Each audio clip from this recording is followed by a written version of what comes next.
All right, good evening, everybody. Thank you very much for coming. I know I'm getting upstaged right there, but it's okay. Without further ado, please give a big round of applause for Christopher Drew and Leslie Simon from Warner Brothers.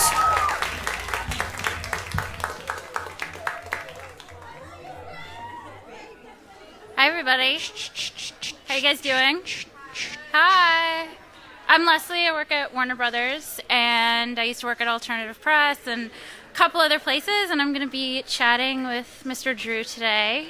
And today's a special day because No Room for Rock Stars, the Warped Tour documentary, comes out, which is awesome because I was lucky enough to see it today. And this I still haven't seen it. You have to see it. It's I haven't really seen it yet. good. Yeah. Why don't you tell me a little bit about the filming about that?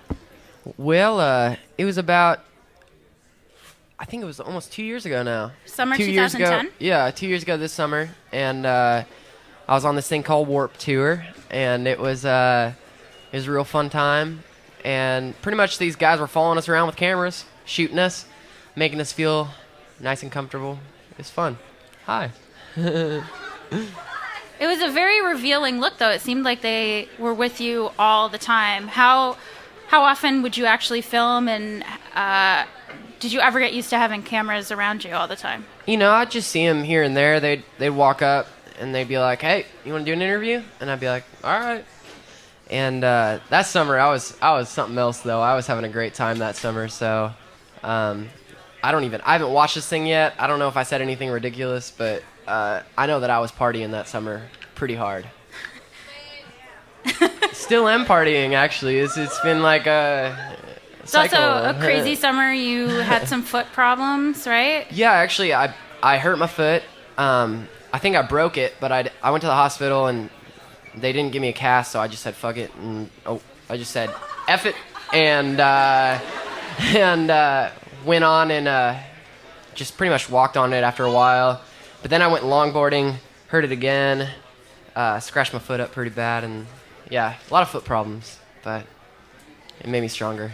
Built calluses of life. Were you wearing shoes at the time?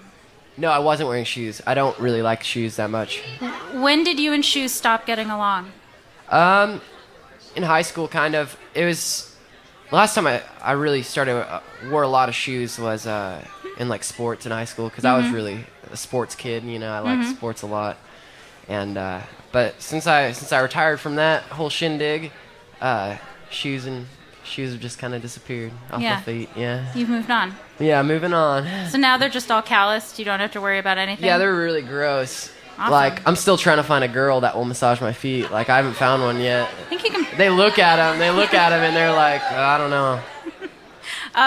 Warped Tour, one of the best things to come out of it, you talk to anybody, is all the friends that you make. Yeah, all the different people you meet. I made a bunch of friends. Yeah, Yeah, tell me a little bit about going on, and everybody always equates it to summer camp, and you come with your crew, but there's hundreds of people that you are just meeting for the first time, and they turn out to be some of your closest friends. So tell me about what it's like to meet people on Warped Tour. Okay. Well, you go out there, and all the buses meet. I'm trying to remember the first date. I think it was in California, and all the buses met, and all the anticipation, right before summer camp, everybody's getting out of their buses and trying to look cool, and wear the coolest outfit and stuff. And then, so we came out and we just started meeting people, and that's how we made a lot of friends.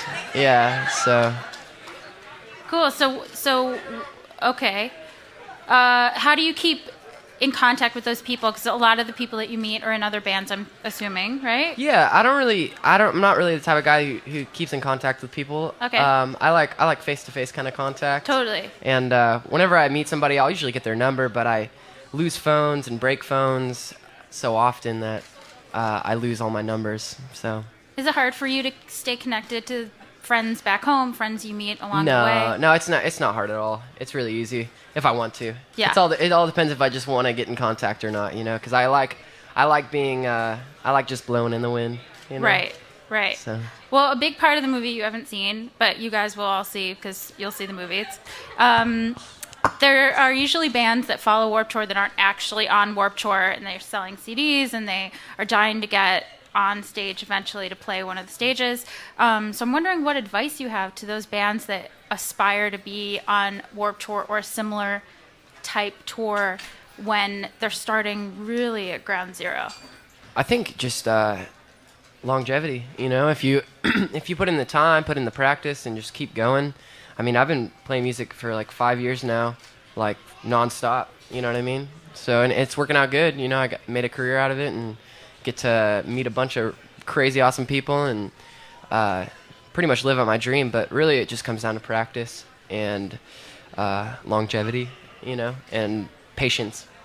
Patience is really the biggest issue that I think a lot of artists face. Is it harder to be patient the older you get, or is it easier? It's a little easier. It seems like whenever I was younger, I was like, you know, everything has to happen now, you know. Right. But now that I'm a little older, it's like, now I just let things kind of just take their course, and I don't think twice about anything, and I'm just ready for the next thing, you know. I'm always ready for an adventure. So, but patience is definitely probably my biggest thing that I've learned throughout this entire journey. So.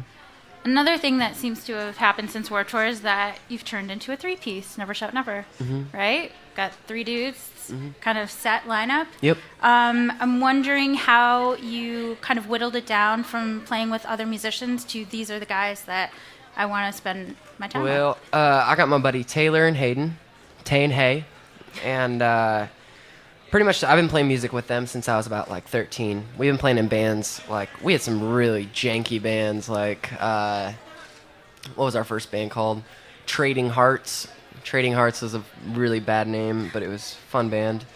Then Scarlet Remembrance, and on to Strip the Colors, and we just had so many bands growing up, and then we finally got it, you know, just down to our original friend group, you know, in the band. So it's really nice. Is it different going from having one opinion to having three opinions when you're making music, when you're making decisions? No, it's fun because we're all very connected. We've been friends since we were like 13, you know what I mean? And we've been playing music since. We kind of learned music together, you know what I mean? So it's they've just been kind of behind the scenes. Both those guys have been touring with me for years now, but then we finally brought them to the front of the scenes because I was ready for an official lineup. I just wasn't quite prepared yet. So, but now we got it. It must be awesome to have, Yeah, you know, you're touring with your friends and it They're can my be lonely. homies. Yeah, totally. Best friends. So in the documentary, you were itching towards the end of Warped Tour to take a little break, regroup. I'm wondering if that's still your mindset or if you're all, you know, your batteries are recharged and you're ready to go out again. You know, touring, it'll take the best. I mean, it'll take a toll on you. You'll start getting real tired, like about 2 weeks in, and you'll wish it was over. And then whenever it finally is over, you're like, I wish it would have never stopped. So it's all kind of give and take, really. I mean, right where I'm at right now, though, I'm just down for whatever. I'm just all about the adventure and all about having a good time and just partying, meeting good people, you know. What are you doing when you're not on tour? I'm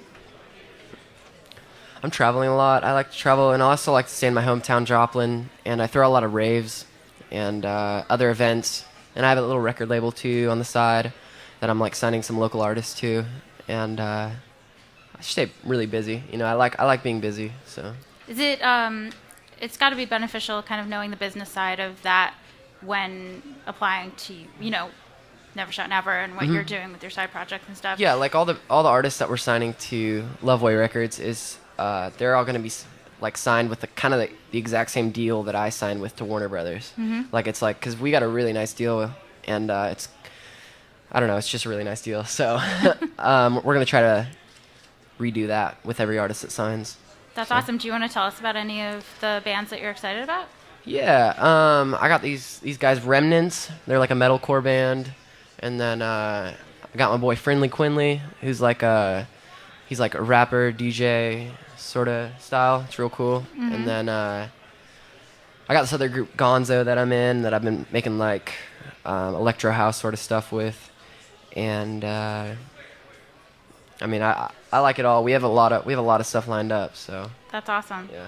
So how do you keep, when you are on the road, how do you keep from getting burned out?